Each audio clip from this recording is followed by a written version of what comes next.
Essa é a história de Mauricéia, a menina desengonçada de Cafuá, um vilarejo perdido entre os buritis às margens do brejo que circundava aquele povoado. Mauricéia era malquista no vilarejo de seu domicílio desde o berço. Corria descalça pelas ruas empoeiradas nas estiadas e, em tempos chuvosos, perseguia barquinhos de papel nas enxurradas que preenchiam os caminhos esburacados, com os quais ela era tão familiarizada.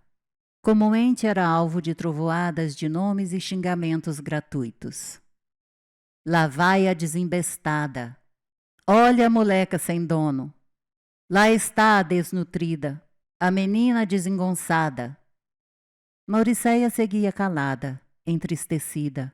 Raramente chorava, quase sempre sorria. Podia ter sido pior. Ao nascer foi largada e depois encontrada pela mendiga Joaquina nas ruínas do casarão abandonado, abrigo dos corajosos, que não davam crédito aos enredos contados sobre aquele lugar. Diziam que era assombrado.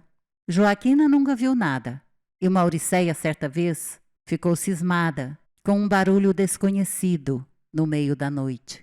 Estava sozinha e por um momento um medo insólito a invadiu. Fechou apertadamente os olhos e tapou os ouvidos para afastar o ruído, mas em seguida se aprumou cheia de coragem e foi averiguar.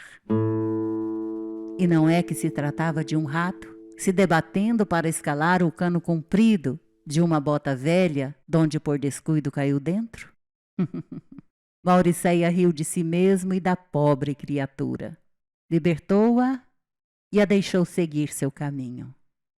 Quase sempre estava sozinha. Joaquina fazia viagens longas. Demorava-se dias em suas andanças. Entretanto, voltava provida de mantimentos, roupas e calçados. Aí descansava por um tempo e cuidava das plantas e das galinhas que criava para comer ovos e canja nos dias frios. Mauricéia cuidava da moradia. Era sua incumbência rotineira. Joaquina contou que a encontrou dentro de uma caixa de papelão, com fome e com frio. Se afeiçoou à pobrezinha e cuidou dela, com o pouco que sempre teve, mas com muito zelo. Não é à toa que as coisas acontecem.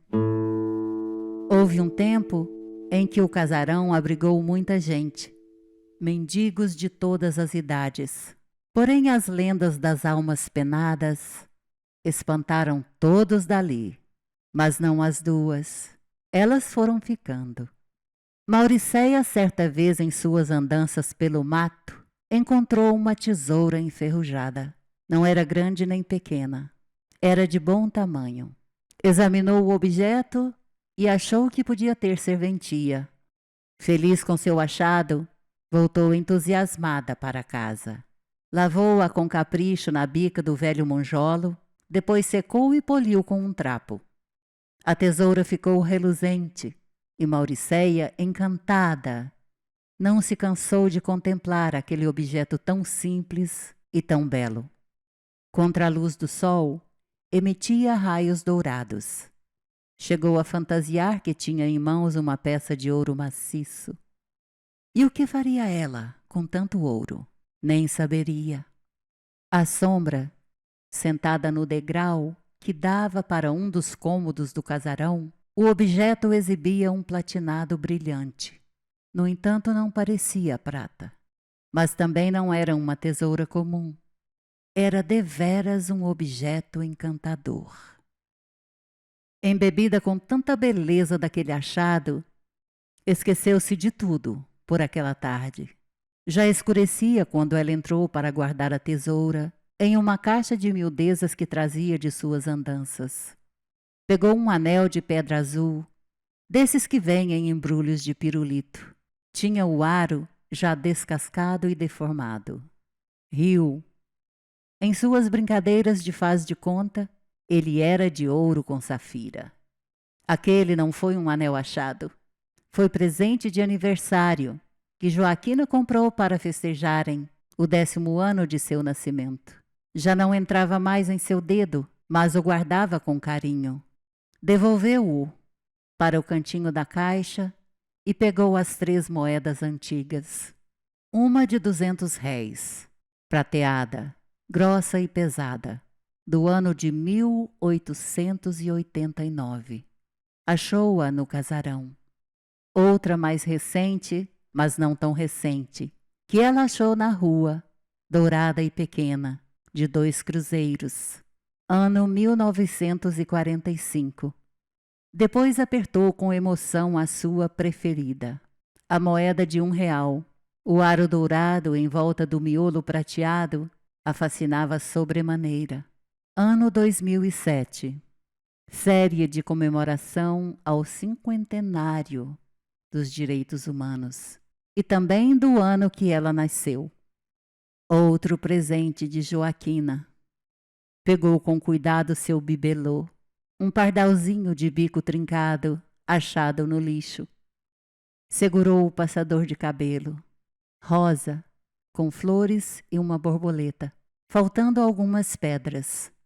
Admirou demoradamente a caneta tinteiro, antiga, de ponta dourada. Gostava desses objetos que ia colecionando. Se sentia muito atraída por antiguidades. Agora aquela tesoura entrava para sua coleção de grandes achados, como os denominava toda a prosa.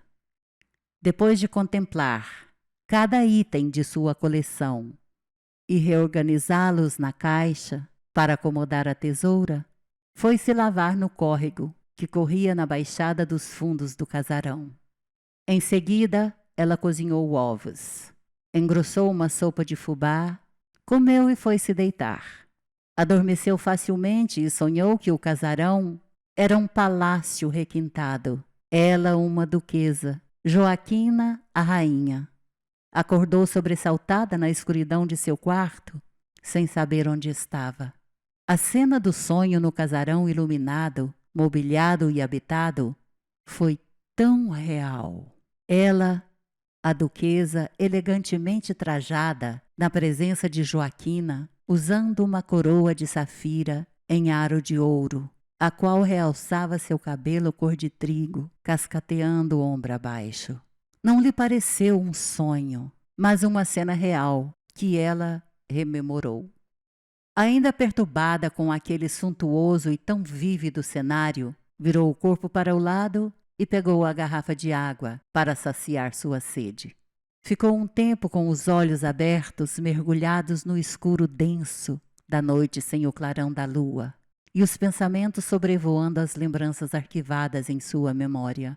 Porém, sem nenhuma vontade de escarafunchar aquele conteúdo fragmentado, voltou a dormir. Acordou fora do horário habitual. O sol já tinha invadido a casa com a sua quentura e luminosidade. Cuidou de sair da cama e começou suas tarefas rotineiras. Joaquina estava fora por muitas semanas e certamente voltaria a qualquer momento. Depois de tudo pronto, sentou-se no degrau da escada que conduzia ao 2º andar, com sua caixa de miudezas no colo. Ao abri-la, enrugou a testa, espremendo o olhar numa expressão confusa. O aro do anel reluzia na perfeição de uma joia fina.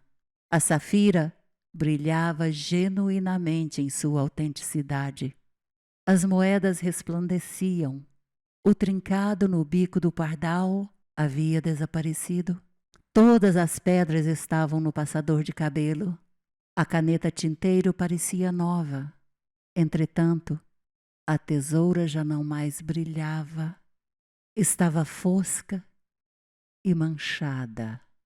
Com pesar, a tomou em sua mão, segurando-a como quem segura um pássaro ferido. Tinha passado todo o seu brilho para os objetos da caixa e...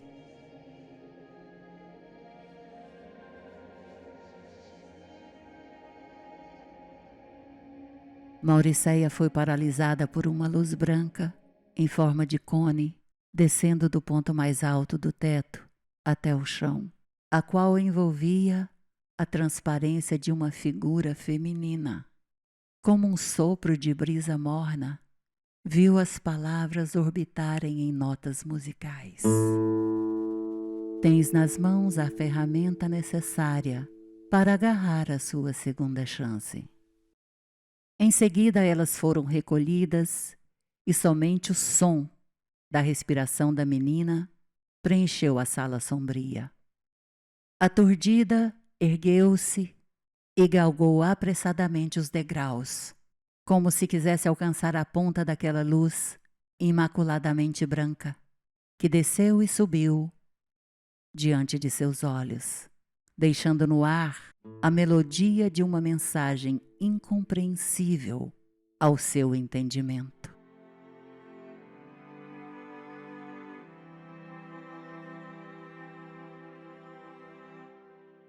Aquele episódio foi o marco de uma nova fase na vida de Mauriceia. Ela e Joaquina procuraram ajuda, e com o montante obtido na venda de suas valiosas miudezas, o casarão foi reconstruído e transformado num orfanato. A luz branca em forma de cone agora descia do céu e circundava o casarão. E Mauriceia, a cada dia se convencia mais de que a sua segunda chance estava sendo aproveitada. As almas penadas que por ali rondavam agora descansavam em paz, sabendo que seus apelos foram ouvidos e os afetos desamparados encontraram, afinal, a guarida necessária.